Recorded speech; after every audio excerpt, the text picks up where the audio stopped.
Әке, ана, бала. Мысалға күйеу мен әйел жүреді, ортаға бала пайда болған кезде алшақтап кетеді. Сен подкаблуксың, чортсың, келме, араласпа.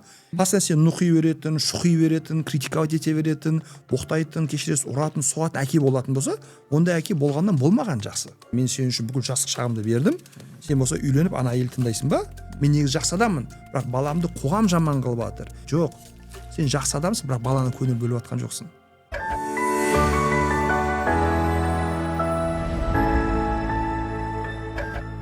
Ашық әңгіме. Сәлеметсіз бе көрермен? Менің есімім Ара Әлімхан. Бұл ашық әңгіме. Жобаның алғашқы маусымын мен өзімнің көкейімде жүрген үлкен тақырыпқа арнағым келеді. Ел боламын десең, бесігіңді түзе деген сөз бар. Мен 2 баланың анасы ретінде өзіме күнделікті қоятын сұрағым бар. Сана сезімі биік, моральдық ұстанымдары бар, көзі ашық, көңілі ояу, жаңа ұрпақты қалай өсіріп тәрбиелейміз? Мақсатым бұл маусымда осы сұраққа жауап табу. Сондықтан бірінші бағдарламаға қонақ ретінде отбасылық психолог, Отбасы академиясының негізін қалаушы Ержан мырзаны шақырып отырмын. Қош келдіңіз, Ержан мырзам. Бүгінгі формат ерекше. Менімен қатар бұл студияда өзіңізден бөлек қонақтар бар. Біздің формат бойынша мен сізге сұрақтар қойып болғаннан кейін көрерменде сұрақтарын қояды тақырып аясында. Бүгінгі тақырып әке рөлі қандай? Рахмет, Арай ханым, қош келдіңіз. Подкастыңызға шақырғаныңыз үшін көп рахмет. Шын мәнінде формат ерекше екен. Кішкене қобалжып отырмын былай. Бір адаммен сөйлескен басқаша, аудиториямен сөйлескен кішкене басқаша екен. Сол үшін бұйырса андай қызықты пайдалы подкаст болсын деп, шығарылым болсын деп тілеймін. Рахмет. Негізі мен бұл жайында ұзақ ойланып жүргем, қандай тақырыпты бастасам екен деп. Ары ойлап, бер ойлап, бала деген маусымды бастағаннан кейін бала тәрбиесіне біздің классикалық үлгіде ана мен бала ғана айналысады, ана ғана балаға бар назарын береді, тәрбие беруге тырысады, ал әке шетте қалып қоятын сияқты. Сондықтан бірінші бағдарламаға сізді шақырдым. Ер адам ретінде, жалпы отбасылық психолог ретінде айтар сөзіңіз көп деп ойлаймын. Және бірінші сұрағым, әкенің рөлі қандай? Неліктен біздің отбасыда, біздің классикалық модельде әке сырғытылып шетте тұрады да, ана мен бала ғана бір-бірімен 24 сағат арпалысып бір-бірін тәрбиелеп әлек. Ал әке не істеу керек? Өте орынды сұрақ. Неге болып келе жатыр? Өйткені бала дүниеге келген кезде біз қаласақ та қаламасақ та табиғи түрде анамен тығыз байланысты болады. Көп 80-90% анаға тәуелді болады. Ол дүниеге әкеледі, босанады, оны еміздіреді, оны қарайды, онымен айналысады. Енді әке мысалы баланы еміздіремейді айтқан кезде. Оны күніне бірнеше рет еміздіреді, қайта-қайта 1,5 жас, 2 жасқа дейін келгенге алғашқы этапта қаласақ та қаламасақ та ана мен бала арасында тығыз бір байланыс болып қалады. Сол тығыз байланыс болып қалған кезде көп әкелер өзін бір шеттетіліп қалған сияқты сезінеді. Мен не істей аламын? Мен подгузник ауыстырамаймын, мен баланы еміздіремаймын, мен баланы түнде жұбата алмаймын. Значит, менің қазіргі таңда бала тәрбиесіне бір қатысым жоқ, ролім жоқ, ана айналыса берсін, мен жұмыс істейін, ақша табайын, қамтамасыз етейін, қажеттіліктерін жабайын деп өздерін шеттетіп жүреді. Сөйтіп бала уже 2 жас, 3 жасқа келеді, анаға қатты тәуелді емес, бірақ бұл уақытта уже садикке баратын уақыт келеді. Қайтадан бала сыртқа кетіп қалды, азынан кешке дейін жоқ. Кешке келген кезде бірнеше сағат, соның өзінде әке жұмыстан шаршамай келіп, көңілі болса, уақыты болса болды, болмаса кетіп қалды. Сөйтіп бала мектепке, балабақша кетті, ары қарай садикке кетті. Одан кейін енді бір бала тәрбиесімен айналысайын деген кезде бала өсіп қалды. Мектепке барды, оған ата-ана да керек емес. Ата-ана уже достары бар, ортасы бар, құрбысы бар. Оған уже анадан сепарация болып жатады. Әкемен итак аса бір байланыс жоқ. Көше, орта, дала достарымен тәрбиеленіп кетеді. Сөйтеді, әке түбегейлі өзін, демек менің жалпы бала тәрбиесінен бір ролім жоқ екен. Мен тек қана жұмыс істесем, ақша тапсам, қамтамасыз етсем жеткілікті. Немесе кейбір аналар әкені анда-санда бір қару ретінде қолданады. Қазір әкене айтамын. Мына балдарын есіріп кетті, балдармен бір сөйлесін, үйде әке бар ма жоқ па, бір жанын шығар. Значит, менің ролім ұрсу, айқайлау, қабағымды түйу деген бір ұстанымға кетіп қалады да, соны ұстанады. Бұл қалыптасқан классикалық модель. Түбегейлі себебі осыдан шығады. осы тұрғыдан бұл тек қана әке мен бала арасында қарым қатынас емес, сонымен қатар әйел мен күйеу арасында қарым қатынасқа да кері әсер етеді. Мысалға күйеу мен әйел жүреді, ортаға бала пайда болған кезде алшақтап кетеді. Бала мен ана бір бөлек болып қалады, әке өз алдына бір бөлек болып қалады. Мысалы даже статистика бойынша әйел босанғаннан кейін көзге шөп салу фактілері әлдеқайда жиіленіп кетеді. Және ажырасу да осы уақытта. Ажырасу, конфликттер, түсініспеушіліктер осы уақытта көп болып жатады. Біз бұл модельді қалай ауыстыруымыз керек? Енді дұрысы қалай болу керек? Бала туылғаннан бастап әке бала тәрбиесі, сол ана мен бала деген жұптың ішінде үшінші тарап ретінде қосылу керек. Сөйтіп бұл бір жұп болмау керек, бұл бір үш бұрыш болу керек. Әке, ана, бала. Мен еміздіре алмаймын? Я, еміздіре алмайсың, бірақ қолда ұстатып баланы әлдилетіп жүре аласың. Я, баланы, может быть, керек болса подгузнигін ауыстыра аласың. Түнде кезек-кезек балаға қарау керек. Yani жұмысқа барып жатсақ та кезек-кезек балаға қарау керек. Бірге жиі прогулкаға шығу керек. Бала түсінбейді, ойнамайды, не ұғады деп айтып жатамыз, бірақ бұл жерде әкенің ерте жастан бастап бала тәрбиесіне араласу бұл ер азамат үшін пайдалы нәрсе. Көп жағдайларда ғалымдар мынаны айтады, әйелдер үшін егер ана болу бұл бір табиғи инстинкт болатын болса, әкелер үшін, ер азаматтар үшін әкел болу бұл әлеуметтік инстинкт. Яғни араласқан сайын қалыптасады, дамиды. Махаббаты қызметін атқарған сайын өсе береді. Иә. Яғни біз туылғаннан бастап, мысалға бір 4-5 жасар қызға қарайтын болсақ, ойын ішінде ол өзін бір ана ретінде көреді. Ол менің куклам, ол менің үйім, мен тамақ істеп жатырмын деген сияқты. 4-5 жасар ұл балаға қарайтын болсақ, пистолет, робот, машинка, мен бір әкемін, мен балам деген ой жоқ та мысалы. Соның өзінде туылған кезде кім қандай инстинктпен, дағдымен туылатынын көріп жатамыз. Сол үшін ер азаматтар үйленбей жатып бұны ескеру керек, және бала тәрбиесіне бұны атсалысу керек. Әйелдерде бұл ретте, бұл кезекте күйеулеріне тырнақшаның ішінде түсінушілікпен қарамау керек.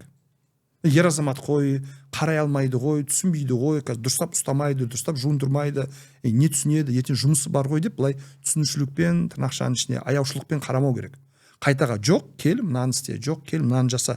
Істеткен сайын, жасатқан сайын әкелердің бала тәрбиесіне белсенділігі артады, әке болу дағдысы оянады, сол дағды, сол инстинкт оянғаннан кейін автоматты түрде баламен айналысудан ләззат алатын бастайды.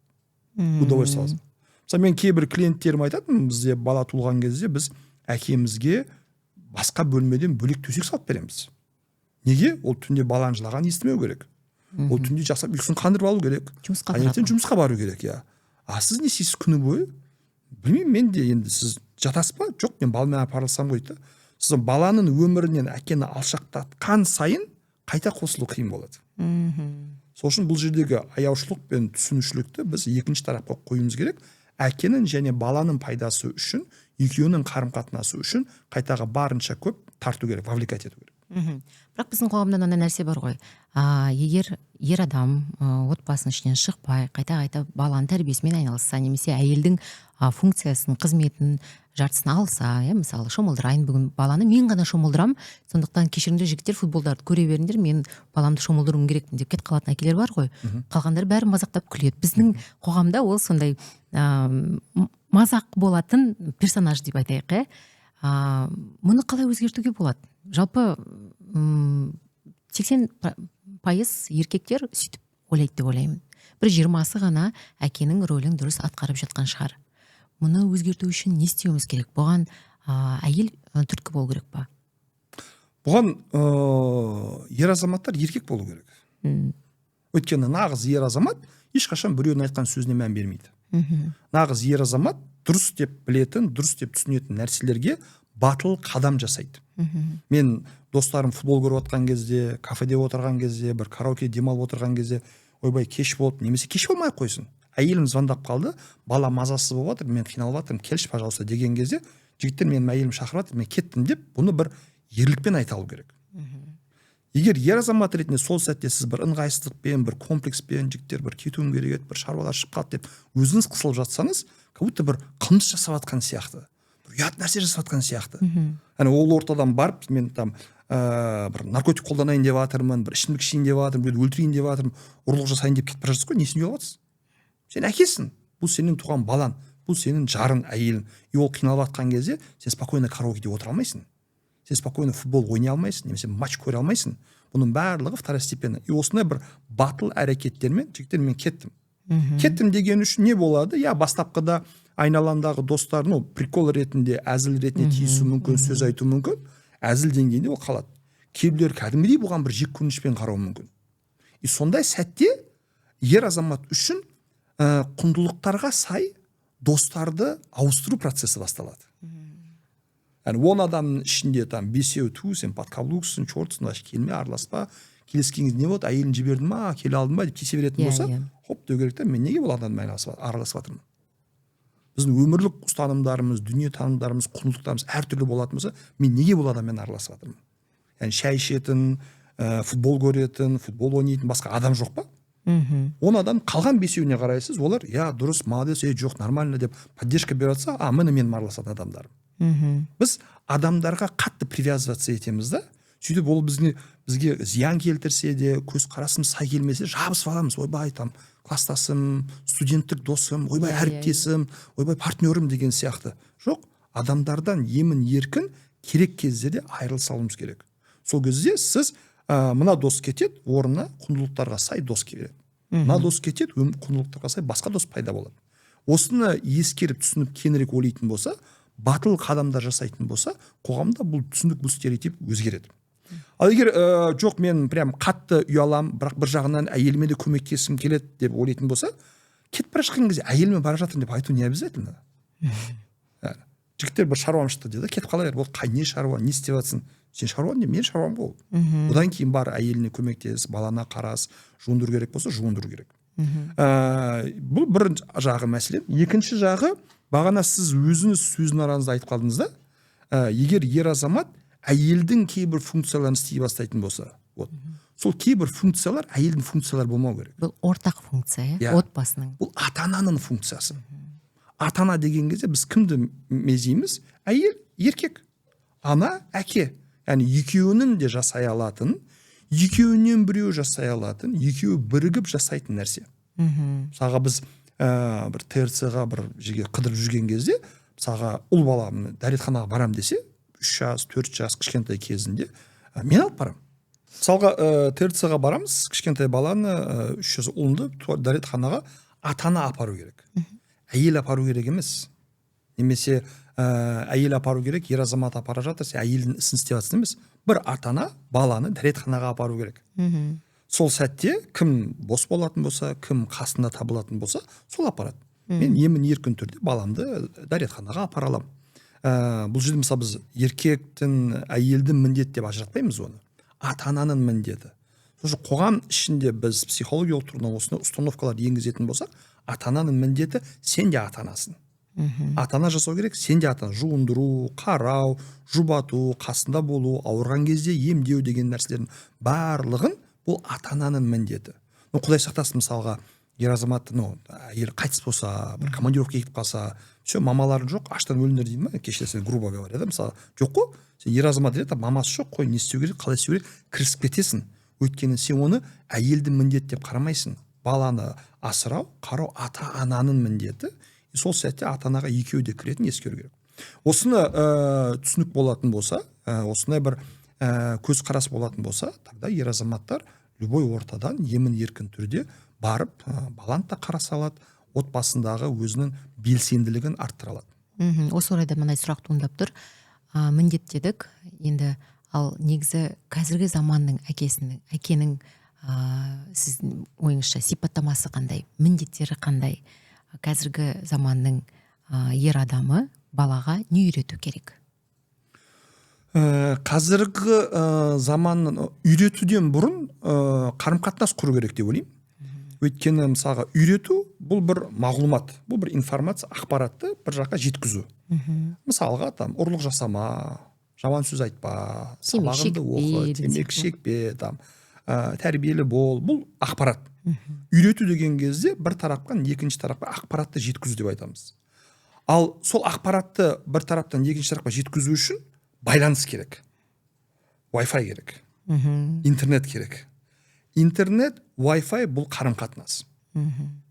ең бірінші дәрежеде ер азамат, күйеу, әке баласымен қарым қатынас орнату керек. Яғни бір нәрсе үйретейін, бір нәрсе түсіндірейін, бір нәрсе жеткізейін деген ой бұл екінші рөлде болу керек. Бірінші рөлде менің баламмен қарым қатынасым қандай? Мен баламның өмірінде, менің баламның өмірінде орным қандай?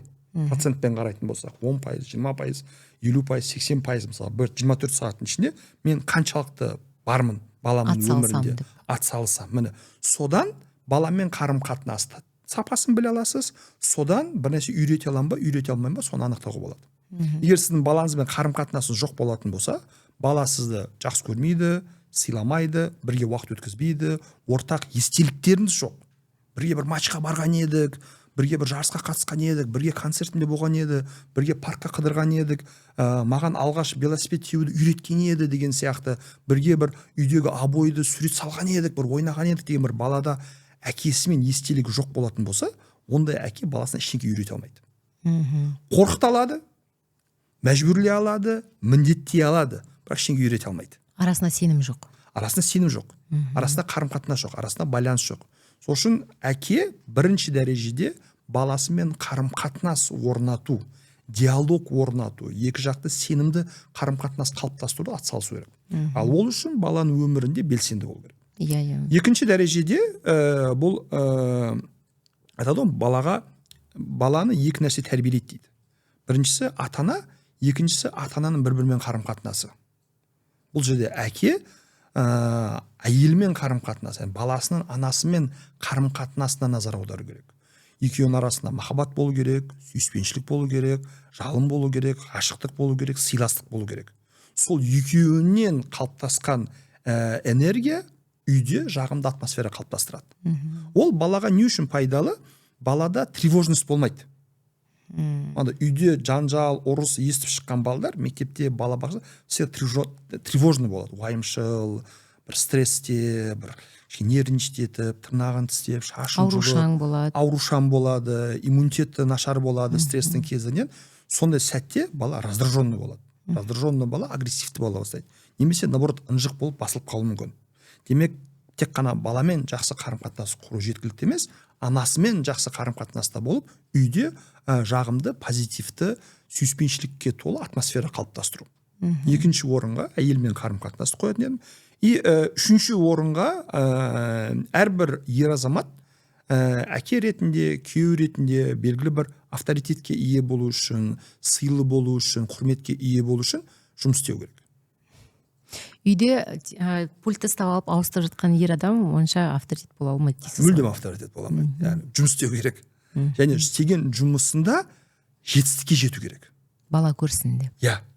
Өйткені ұмтылыс, стремление, азарт, мақсат қойып, мақсатқа жету, талпыныс бұл қазіргі таңда өкінішке орай қоғамда ер азаматтарда жетіспей жатқан қасиеттер. Еш нәрсеге талпынбайтын ер азаматтар белгілі уақыттан кейін деградацияға түсе бастайды. Ол өмірінде мысалға әрбір сала, дәрігерсің ба, мұғалімсің ба, кәсіпкерсің ба, аула сыпырушысың ба, маңызды емес. Бірақ сол саланың ең мықтысы бол. Сол саланың ең мықтысы болуға тырыс. Сол кезде балада андай бар болған нәрсемен көңіл толу, бәр болған нәрсемен осы жетеді, осы жарайды емес, одан да мықты, одан да жақсы деген қасиет пайда болады. Осы үш бағытты ер азамат алып жүретін болса, керемет әке, керемет күйеу және қоғам үшін керемет пайдалы азамат болады деп ойлаймын. Қаншама бала әкесіз өсіп жатыр. Талай бала әкесіз өскеннен бұрын әкелері алиментті төлемейді. Ешқандай қарым қатынас орнатпайды. Сіз бір интервьюді берген сөзіңізде былай айтыпсыз. Әке сенімділік береді деп. Әкенің болғаны үлкен сенімділік береді. Енді бұл балалардың барлығы сенімсіздеу болып өсіп келе жатқан жаңа буын деп ойлаймын. Ертең олардың барлығы әрине психологтарға келеді. Осындай проблемам бар, мен осылай әкесіз өстім, әке мені тастап кетті дегендей. Аналар қайту керек мұндай жағдайда? Әке балаға сенімділік береді, ана балаға сүйіспеншілік береді. Әкесімен жақсы қарым-қатынаста болған ұл қыздар өзіне сенімді, еңсесі биік тік ұстайтын, өмірде не қалайтынын біледі. Өйткені әрдайым арқа сүйетін бір әкем бар, қолдайтын бір әкем бар деген сияқты, ол рас. Аналармен жақын қарым-қатынаста болған балалар мейірімді болады, сүйіспеншілікке болады, жұмсақ болады, жылы болады, эмпатия болады, эмоционалдық интеллект дамиды. Өйткені әйелдердің жалпы эмоционалды интеллект жоғары болады. Сондықтан анасымен жақсы қарым-қатынастағы балалар сүйіспеншілікке, мейірімге, эмпатияға ашық болады. Әкесі болмаған кезде не болады? Сенімсіз балдар өседі ма? Я, кейбіреулер сенімсіз балдар өседі. Бірақ адамның өміріндегі сенімділік қайнар көзі тек қана әке емес. Әке болса нұр үстіне нұр, керемет. Бірақ әкесі ажырасқан болуы мүмкін, тастап кеткен болуы мүмкін, қайтыс болып қалған болуы мүмкін мысалға. Әкесіз өскен барлық балдар сенімсіз болады деп айта алмаймыз. Әкесі болса, мысалға сенімділікті бір 100% деп қарайтын болсақ, 100% болу үшін әке болу керек. Әке жоқ болған өзінде сіз оны бір 60, 70, 80%-ға дейін көтере аласыз. Оның өзі өте жақсы жеті. Мүлдем нөлде қалып кетем деген нәрсе жоқ. Екінші жағынан, әке бола тұра әкелік функциясын орындамайтын болса, ондай балдарда да сенімділік төмен болады. Постоянно сені нұқи беретін, постоянно сені нұқи беретін, шұқи беретін, критиковать ете беретін, боқтайтын, кешіресіз ұратын, соғатын әке болатын болса, ондай әке болғаннан болмаған жақсы. Ол саған сенімділік бермейді. Наоборот, бір нәрсе істеп қойсам таяқ жеймін, бір нәрсе бүлдіріп қойсам мені ұрсады, әкем естіп қоймасын, әкем өлтіреді, әкем бас үркіп жүреді, артына қалып жүреді, ынжық болады, өзіне сенімсіз болады. Вроде физически әке бар, бірақ функциясын орындамаған кезде ол әкенің пайдадан көп зиян келтіріп жатады. Бұл балдар да мысалға қоғамға сенімсіз адамдар ретінде шығады. Сол үшін әке сенімділік қалыптастыратын маңызды бір фактор. Одан бөлек адамның өмірінде әкенің орнын басатын кісілер болады. Бір нағашың болуы мүмкін, жақсы мысалға, дядя тарс көкетір. Бір ұстазың болуы мүмкін, мұғалімін, бір тренерің болуы мүмкін, бір жұмысқа кірген кезде, бір университетке барған кезде саған бір ағалық жасайтын жас үлкендеу бір ағам болуы мүмкін, бір братаным болуы мүмкін. Давай, сен негізі қабілетті жігітсің, сенің қолынан келеді, сен істей аласың, мен сенем дейтін болса, сол орнын толтыратын, сол жерден де сенімдік алынады. Немесе бұны басқа түрлі немен компенсировать етеді, жақсы сабақ оқиды, спортқа өзін жақсы береді, өмірде жетістікке жетуге тырысады, өмірдің жетістіктері әкенің бере алмаған сенімділіктің орнын более-менее компенсировать етеді, толық болмаса да. Аналар бұл жерде не істеу керек? Бұндай жағдайға түскен бізде жалғыз басты аналар өте көп, баласын жалғыз тәрбиелеп жатқан аналар өте көп. Ең бірінші айтарым, өзіңізді жаппай балаға беріп, жеке өміріңізді бас тартпаңыз. Неге жалғыз? Ол болды, мен ажырастым, жалғыз қалдым, тек қана осы баланы өсірем, үлкетем, тәрбиелеймін, жетістікке жеткізсем болды. Осы баламен ғана өмір сүреді. Бірақ қарасаңыз, мысалға бізде 22-23 жасына ажырасып жатыр, 30-ға жетпей ажырасып жатыр, 30-35-те ажырасып жатыр. Яғни әлі тұрмысқа шыға алатын, отбасы құра алатын, дүниеге бала әкеле алатын жаста ажырасып жатыр. Сондай кезде де мен айтамын да, мысалға бір 6 ай мен 1 жыл арасында бір перерыв алып, өміріңізде сізді бағалайтын, құрметтейтін ер азаматпен қайтадан тұрмыс құра аласыз. Қайтадан тұрмыс құру арқылы ол кісі әкенің орнын баса алады. Әкенің орнын толтыра алады. Яғни ажырасып жалғыз қалу бұл бір үкім емес, бір приговор емес. Көбісі солай түседі. Тұрмыс құруға үй алады, үйленуге үй алады, басқа ер азаматтармен кездесуге үй алады. Менде бір клиентім болған, қазір 21 жылдан бері отбасылы, арасында күйеуімен 4-5 жыл ажырасып бөлек тұрады. 4-5 жыл ажырасып бөлек тұрады, орыс қырғыз қол көтеру. Сөйтіп 4-5 жылдан кейін қайттан қосылады. Айтып жатыр да, вот мен 4-5 жыл бойы ажырастым, бөлек тұрдым, бірақ мен ешқандай ер азаматқа қараған жоқпын. Түзу жұмысыма бардым, келдім, күйеуіме адал болдым дейді. Мен айтамын да, ол кезде күйеуіңіз уже күйеуіңіз емес. Яғни сіз өмірді ажырасқанның өзіне бір ер азаматқа адал болдым, балама адал болуға міндетті емессіз. Өйткені бұндай аналар ертең бәрі демей қояйын. Өйткені қазір бізде бәрі под запись, ертең против нас қолданылмасын, ренжіп қалмасын.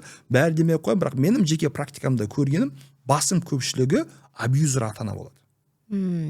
Немесе өзінің күйеуіне міндеттегісі келген көп функцияны кейін өзінің ұл балаларына іліп қоятындар болады, ұл балаларын іліп қояды. соның арасындағы қарым қатынастары өзгере бастайды. Иә. Сосын кейін осылар тревожный ене болады. Тревожный ене болады, сепарация болмайды, міндетсінеді қартайған кезде, балаға жеке границаларын сақтамайды. Қалай дейді да, мен сен үшін бүкіл жастық шағымды бердім, сен болса үйленіп ана әйел тыңдайсың ба, сен болсаң там шетелге оқуға кетесің ба, сен болсаң басқа жерде жұмыс істейсің ба, жоқ, тоқта, бергел, менің юбкам қасында отыр, еш жаққа кетпе деп қысым көрсетеді.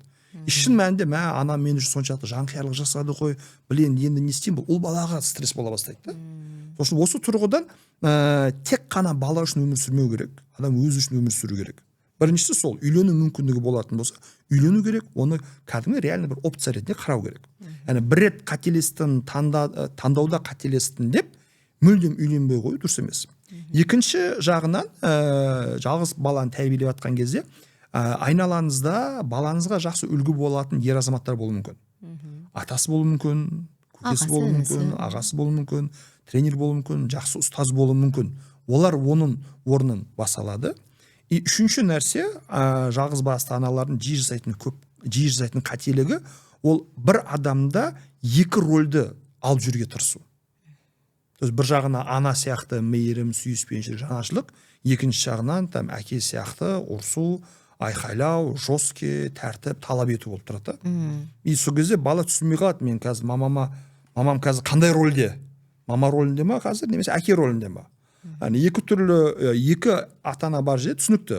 Мамамнан айта аламын, әкемнан айтпау керек. Немесе әкемнан айттым, мамамнан абайлау керек деген сияқты рөлдер ойналады. Ал бір адамда екі рөл болған кезде, ол бір жағынан сіз алшақтатасыз, и хороший, и плохой полицейский бола алмайсыз. Сол кезде тек қана жақсы ана болыңыз. Жақсы ана болу арқылы сіз әкенің жоқтығын более-менее орнын баса аласыз. И последний нәрсе, наверное, осыған қосып кететін, жалғыз, бірақ ажырасқан болатын болса, әкесі тірі болатын болса, онымен барынша мәдени түрде ажырасу керек. Ертең қарым-қатынас болу үшін. Қарым-қатынас жалғастыра алатындай, бірімізге реніш болмайтындай, обидалардың бәрін шешіп алу керек. Керек болатын болса, психологқа барып жұмыс істеп, бүкіл обидаларды реттеп алу керек. Баланың әкемен қарым-қатынасында мүмкін болғанша кедергі болмау керек. Баламен әкеден кек алу, оған бір жамандық жасау, шантаж жасау сияқты нәрселерге бармау керек. Мына принцип ұстану керек адамдар ажырасқан кезде. Біз жақсы ерлі зайыпты бола алмадық, бірақ әлі де жақсы ата-ана бола аламыз. Біздің бір-бірімізбен қарым-қатынасымызда баланың ешқандай кінәсі жоқ. Сондықтан бала арқылы бір-бірімізге біз кек сақтамауымыз керек. Түсінісе алмадық, ажырастық, бірақ әлі де екі жақты жақсы әке, жақсы ана бола аламыз.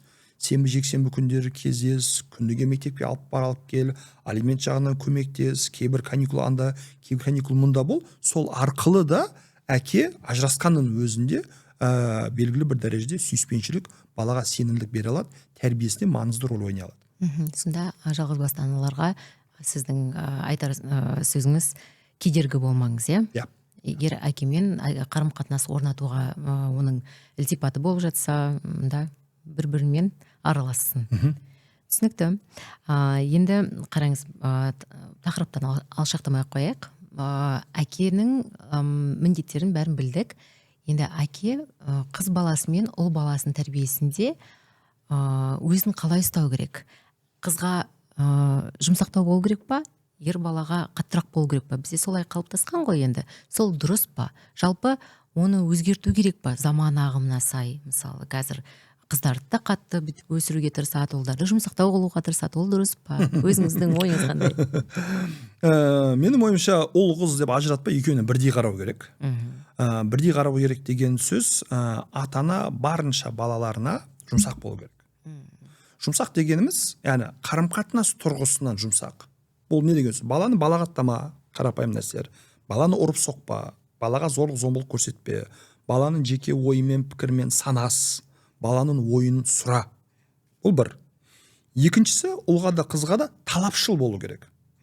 Яғни күнделікті режим, қашан жатады, қашан ұйықтайды, телефон қолдану уақыты, сабақ орындау уақыты, оқуға байланысты белгілі талаптар, үйірмелерге барып, дайындықтар, жаттығулар, сояқтарға жету керек жетістіктер деген сияқты талапшыл болу керек. Бұл ұлға да керек қасиет, қызға да керек қасиет. яғни бір жақты ғана бір алалаушылық болатын болса, яғни ұл болған үшін, қыз болған үшін деген сияқты, бұл бауырлар арасында қызғаныш, бауырлар арасындағы ренішке алып келеді. Мені көп талап еттіңіздер, ананы еркелеттіңіздер, мені былай сүймейтін едіңіздер, ата-анам мені жақсы көрмейді, тек қана үлкенін ғана жақсы көреді, немесе кішкентайын ғана жақсы көреді деген сияқты бір-біріне деген дұшпандық, бір-біріне деген реніш пайда болады. Осы тұрғыдан ата-ана баланы ешбір түрде ұрмай, соқпай, дөрекілік көрсетпей, мәдени түрде баламен сөйлесу керек, бірақ талап. Бұл жерде андай мысалға авторитарлы ата-аналар бар, авторитетті ата-аналар бар. Авторитарлы ата-ана мені тыңда, менің айтқаным ғана істе. Бітті. Сенің жеке ойының, пікірің маңызды емес, сөзінен шығатын болса таяқ жейсің. Авторитетті ата-ана балаға бағыт бағдар береді. Балам, сен мына точка А-дан точка Б-ға жету керексің. Неге жету керексің? Өйткені сенде соған сәйкес потенциал бар, қабілет бар, ерінбей, жалқауланбай осыған жет. Және бұл жолда жетуде мен саған көмектесемін. Бірге жетеміз. О, жақсы. Сол кезде бала тырысады, талпынады.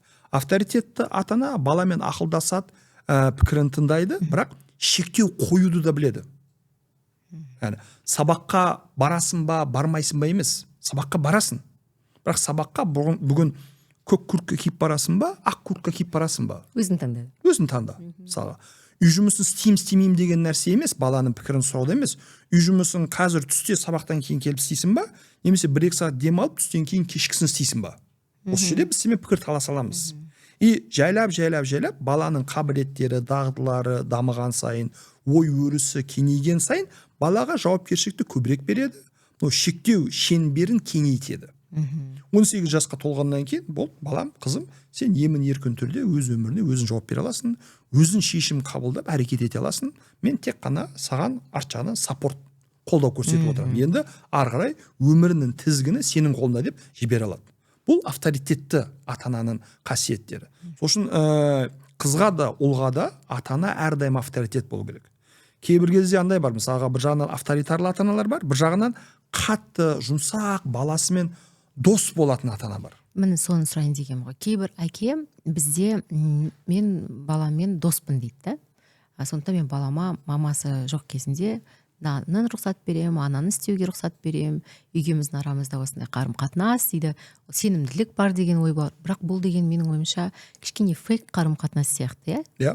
Ол дұрыс па? Жалпы кейбір аналар да мен балам, қызыммен подружкамын деп айтады, мысалы, әкелер ұлыммен доспын дейді. Солай жасау дұрыс па? Әлде иерархияны бұзбау керек па? Иерархияны бұзбау керек. Біз дос сияқты қолдау көрсетуіміз мүмкін.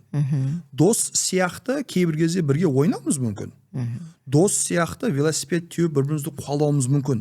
Бірақ дос сияқты. Бала әрдайым менің алдымда ата-ана бар екенін ұмытпау керек.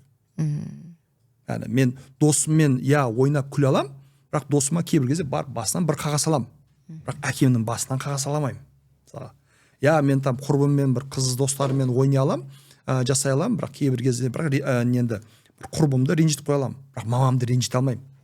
Мысалға оған ұнайтын, ұнамайтын кейбір шуткалар аузынан шығып кетуі мүмкін, жағымсыз сөздер, бірақ ата-ананың алдында ол авторитет екенін білу керек. Сосын иерархия болу өте маңызды. Неге дейін ба? Бала ол өсіп келе жатқан адам. Ал өсіп келе жатқан адам үшін әрдайым тіреу болатын, бағыт-бағдар көрсететін өзінен 1 саты, 2 саты жоғары біреу керек. Мен қайға қарай өсем. Нені байқайсыздар ма? Ағаш шеккен кезде, алғашқы ағаш шеккен кезде қасына бір тірек қағып қояды. Иә. Жіппен байлап қояды. Неге? Қатайсын. Өсу қатайғанға дейін желмен, сумен әрбір ауып кетпесін, құлап кетпесін, өзінің весін көтере алмай қалмасын деп сияқты қатты, мықты, ұзынырақ бір тірек қояды. Ата-ана дәл сол. Мен де сен сияқты ағашпын негізі. Мен де көп нәрсе білмеймін, мен де енді үйреніп жатырмын деп жүретін болсаңыз, онда балаға тура дұрыс жол сілтейтін функцияны жоғалып қалады. Сосын бала ата-ананы әрдайым авторитет ретінде көру керек. Және шешім қабылдаған кезде соңғы сөз әрдайым ата-анада болатынын білу керек. Осы тұрғыдан балада дисциплина қалыптасады.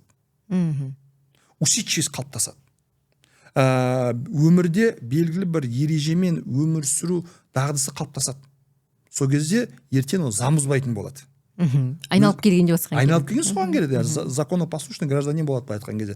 Өйткені ата ананың ережесін тыңдай алған. Мысалға бізде біз өзіміз үйде балаларды кешкі сағат 8-де ұйықтатамыз.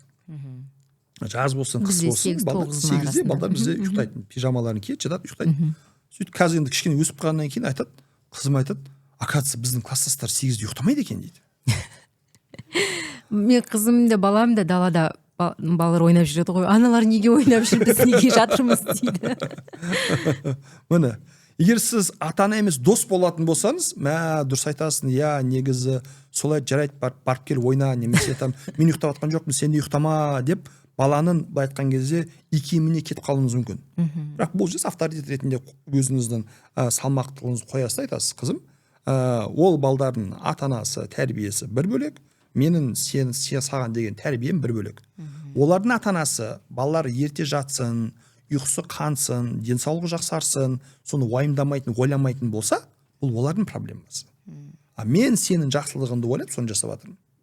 Одан кейін баламен дос болып жүрген кезде ата ана өз мынандай бір қыспаққа алып қалады да. Мысалға, кешкі сағат 8-де балам ұйықтап жатса, мен де ұйықтау керекпін. Мен 8-де ұйықтай алмаймын. Сол үшін бала мен сияқты 10-11-де ұйықтасын, 12-де ұйықтасын. Біз доспыз ғой. Біз тең болу керекпіз ғой. Сіз солай ересек адам ретінде сіз 11-12-де жатып, 7-8-де тұрсаңыз, сізге жеткілікті болуы мүмкін. Бірақ бала үшін күніне кем дегенде 10-12 сағат ұйықтау керек. Ол ертерек жату керек та. Сол үшін сіз қаласаңыз да балаңызбен достық қарым-қатынас жалғастыра алмайсыз. Белгілі уақыттан кейін сен 8-де жатасың, өйткені сен баласың. Мен 12-де жатамын, өйткені мен ата-анамын деп өзіміздің белгілі бір шекараларымызды, шектеулерімізді қоялым. Жаңа біз әкенің функциясын айтып өттік, бізде енді ер адамдардың барлығы әрине отбасын асыраушылар жұмыста жүреді, түзде жүреді. Талай әке енді түнде кеш келеді, ерте кетеді, баламен қарым-қатынасы орната алмайды, уақыт жоқ оған. Осындай жұмыс басты әкелерге қандай өзіңіздің айтар бір ойыңыз бар, мысалы, мүмкін өзіңіздің лайфхактарыңыз бар шығар, мен осылай жасаймын деген. Мен көп жұмыс істейтін жұмыс басты әкелерді екі топқа бөлем. Біріншісі қажеттілік үшін жұмыс істейді. Действительно, айлығы аз, көп жұмыс істеу керек, көп жұмыс істеген сайын көп ақша табады, белгілі бір базовый қажеттіліктерін жаба алмай жатыр, 2-3 жұмыстасымен деп жұмыс істейтіндер әкелер бар. Бұлар кәдімгідей ерлік көрсетіп, бала-шағасын, отбасын асырап жатыр. Екінші категорияда азартпен жұмыс істейтіндер бар. Ол күніне 3-4 сағат көп немесе аз жұмыс істесе, күнделікті өмір сапасына әсер етпейді. Сол нан мен майды жейді, сол үйде тұрады, сол көлікке мінеді, сол киімді киеді. Бірақ кейбір ер азаматтар жұмыс істеу азартына кіріп кетеді. Ал мүмкін олар қашатын шығар үйдегі отбасыдағы функция жасаудан. Болуы мүмкін. Яғни сыртта сол азартпен ақша табу, жұмыс істеу, араласу, общение, печенье, движение, тірлік жасау оларға әлде қайда көп ләззат береді. Үйде отыр бала қарағаннан гөрі, әйелмен бірге болғаннан гөрі. Яғни екіншісі азарт үшін. Қажеттілік жоқ, бірақ жұмыс істей береді. Азарт бол, ақшалай азарт болуы мүмкін, мансап, яғни карьера жасайын деген азарт болуы мүмкін, азартпен жұмыс істейді, қажеттілік жоқ. Қажеттілігі бар, амал жоқтан жұмыс істейтін ата-аналарға, әкелерге айтарым, үйде болған аз уақытты сапалы өткізіңіз. Мен 2-3 жұмыста жұмыс істеп жатырмын, енді үйге ұйықтауым керек деген нәрсе болмау керек. Немесе жатып кішкене телефон қарай тұрайын деп. Телефон қарай тұрайын деген болмау. Қайтаға былай ойлау керек. Мен итак 2-3 жұмыста жұмыс істеп жатырмын. Не үшін? Балаларым үшін. Үйге бір сәт келген кезде, үйде бір сәт болған кезде, балдармен бірге уақыт өткізу мүмкіндігі пайда болған кезде, мен үйде болмаған, бола алмаған уақыттарды компенсировать етуім керек. Орнын толтыруым керек. Міне как раз мүмкіндік пайда болды. Вау, супер, бүгін үйдемін. Вау, күшті, қазір менде бір жақсы үзілісім бар. Бүгін балдар үйде. Бүгін менде демалыс деген сияқты. Соны аз уақытты барынша сапалы өткізу керек. Аз уақытты барынша сапалы өткізген кезде сіз болмаған күндеріңізді, уақыттарыңыздың орнын толтыра аласыз. Бала да, әйел да белгілі уақытқа дейін әкенің, ер азаматтың үйде болмағанын шыдай алады, түсінушілікпен қарай алады. Бірақ бұл әрдайым болатын болса, ұзақ уақыт жалғасатын болса, белгілі уақыттан кейін ол әйел де жарылады, бала да жарылады, өзіңіз де отбасынан шеттетіліп кетесіз. Азарт үшін жұмыс істеп жатқан әкелерге айтарым, сіздің бүгін азарт үшін отбасыдан қашқан сайын, ертең сол отбасыдан опық жеумен таяқ жейсіз. Өйткені олар бір жағынан өзім былай жоғады, мен не істеп жатсам, семья үшін істеп жатырмын, бала үшін істеп жатырмын, сендер үшін істеп жатырмын. Бірақ балаңыздан сұрап көрдіңіз ба, оған сол керек па?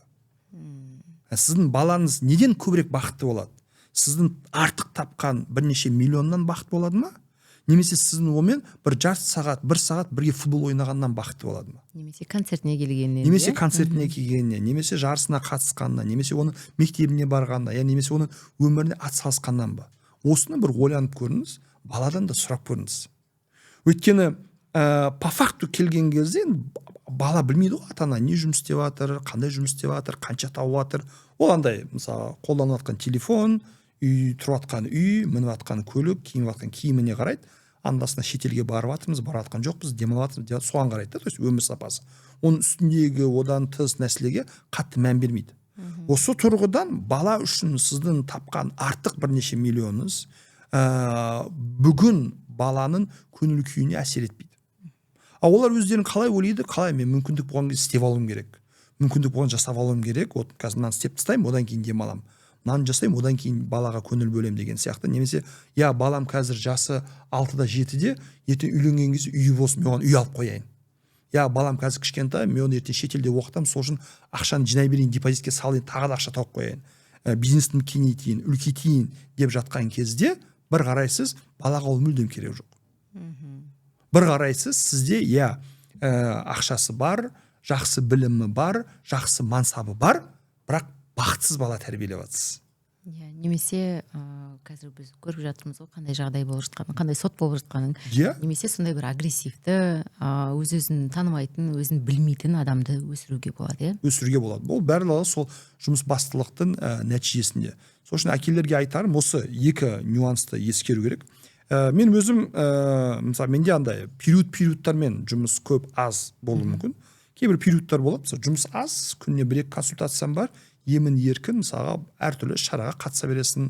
Баланы мен күнделікті өзім мектепке апарамын, өзім алып келем, уақыт өткізу тұрғысынан, кешкісін тренировкаларына баралам, демалыс күндері жарыстарына, турнирлеріне қатысам. Бірақ кейбір кезде андай сапарлар көп болып кетеді. Бір қаладан бір қалаға, бір семинардан, бір форумнан басқа форумға, кейбір шетелге кетіп қаламыз, кейбір кезде өзім обученияларым, оқулар болады. Сол кезде ұзақ уақытпен жоқ болып кетемін. Енді әйелім өзі апарат алып келеді, алып жүріп толтырады. Сол кезде балалар кәдімгідей маған айтады: әке, сен соңғы кезде көп жұмыс істеп кеттің. Әке, сен сағынып жатырмыз. Әке, осы демалыс күніне ештеңе қойма. Әке, сен жұмысың қашан бітеді, соны айт, бізге де уақыт бөл деген сияқты талап етіп айта алады. Бұл не деген сөз? Мен қуанам. Демек, бала әкеге деген мұқтаждық сезініп жатыр. Менің ойымша, әрбір әке үшін ең керемет, ең күшті сезім сол. Баланың әр адам үшін ең керемет сезім мұқтаж. Баланың саған мұқтаж болу. Әке андай маған ананы апер, мынаны апер, ананы берсем болды, Каспийме ақша аударып жіберсе емес, сені көрсем көрмесе, маған сен керексің. Физически, психологически, морально, эмоционально сен керексің. Сенмен сөйлескім келеді, сенмен ойнағым келеді, сенмен түнде ұйықтағым келеді, сенмен питингке барғым, сен керексің. И сол сәттерде мен ойланып қалдым, действительно қандай тамаша, бала мені қажет етіп жатыр. Жұмыс істеп әйтеуір ақша тауып емес, сен керексің деген кезде мен сол кезде түсінемін, приоритеттерді өзгерем, кейбір іс-шараларды кейінге ығыстырам, арасында үзіліс алып отырам, арасында демалыс алып отырам да, чтобы мынау периодты өткізе алмау үшін. Өйткені балаларда мынандай нәрсе бар, мысалы, кейбір оқырмандар, біздің көрермендер айтуы мүмкін, бала мені іздемейді, бала мені сағынбайды, ой, бала уже самостоятельно өз-өзімен болып кеткен. Бұл қауіпті нәрсе. Оны көше тәрбиелеп кете ма? Көше тәрбиелеп кетеді. Дала тәрбиелеп кетеді, телефон тәрбиелеп кетеді, интернет тәрбиелеп кетеді, ойындар тәрбиелеп кетеді. Одан кейін таңғаламыз, мына бала неге мынандай, бәрін қоғамға сілтей бастаймыз. Мен негізі жақсы адаммын, бірақ баламды қоғам жаман қылып жатыр, интернет жаман қылып жатыр. Жоқ. Сен жақсы адамсың, бірақ баланы көңіл бөліп жатқан жоқсың. Сен жақсы баламсың, бірақ бала тәрбиемен айналысқан жоқсың. Сен жақсы адамсың, бірақ үйде болып жатқан жоқсың. Сен өз-өзімен жайшын бір жақсы адам болған жеткілікті емес. Сол жақсы адам болып, отбасыдағы функцияңды, міндетіңді толық және дұрыс орындауын маңызды. Сол септігін тигізеді. балаларда мынандай нәрсе бар, психикасы қатты дамымағандықтан адам бүйтеді да, мысалы бір нәрсені мазалайды, әке там сағынады, іздейді, көреді, и бұл бала үшін стресс. Сөйтіп психика оны қалай емдейді? Жоқ, саған әке керек жоқ. Жоқ, сен әкесіз де бақытты боласың. Жоқ, сен уайымдама. Жоқ қой, нормально ғой, жүре бер. Қара, оның орнына күшті телефонда ойын шықты, қара, күшті керемет PlayStation бар, басқа нәрсемен отвлекать етеді да, чтобы психически бізге нагрузка болмас үшін. Өзіміздің ағзамыз сөйтіп жұмыс жасайды. Иә. Ал сол сағыныш сезім, іздеу сезім, мұқтаждықты басып тастайды. Одан кейін, шынымен маған әке керек жоқ екен, шынымен мен нормально өмір сүре алады екенмін деп жүре береді. Сол үшін бала андай сағынатқан кезде, іздеп жатқан кезде, соны қатты сол жермен іздер, сізсіздікке үйреніп кетеді. Үйреніп кеткеннен кейін бала келіп бірге ойнайық деген кезде, ой пап қойшы, мына жақта күшті ойын болып жатыр, мен не алмақ қойшы. Ой пап, мен бүгін бос емеспін. Ой пап, сен жұмысың жоқ па еді, сен бара берсейші, мен достарыммен кино бара жатқан едім дейді да, уже сізге қажет болмайды. Былай қарап тұрсақ, біздің итак әке ретінде баламен тығыз қарым қатынас құра алатын периодымыз аз ғана, алғашқы бір 10 жыл, 12 жыл, яғни өтпелі кезеңге дейін ғана уақыт құра аламыз. Біз не істейміз? Алғашқы 5-10 жылда жұмыс істейін, ақша тауайын, аяғыма тұрып алайын, үйтіп алайын. Кейін бала тәрбиесіне айналысам. Кейін сіз балаға керек болмайсыз. Бізде тағы да осындай бір жайт бар, біздің қоғамда әкелер осылай жұмыста болады, жұмыс басты немесе қолдары тимей жатады, балаға деген уақыттары жоқ, үйге келсе де телевизор көріп жатады, немесе демалып жатады, ұйықтап жатады деген, телефонда отырады. Ал кейін бала өсіп кеткеннен кейін бір 15-16 жасқа келгенде бергел деп отырғызып қойып ақыл айтады. Бала оны мүлдем қабылдай алмайды ол ақылды, өйткені ол үшін ол авторитет емес. Қанша жерден сен бастық бол, қанша жерден сен туысқандарының арасында сыйлы адам болсаң да, сен балаң үшін сыйлы авторитет адам емессің. Сондықтан сіздің айтқаныңызды түсініп тұрмын. Жақсы әке болу үшін өзіңді 1000 рет тәрбиелеу керек.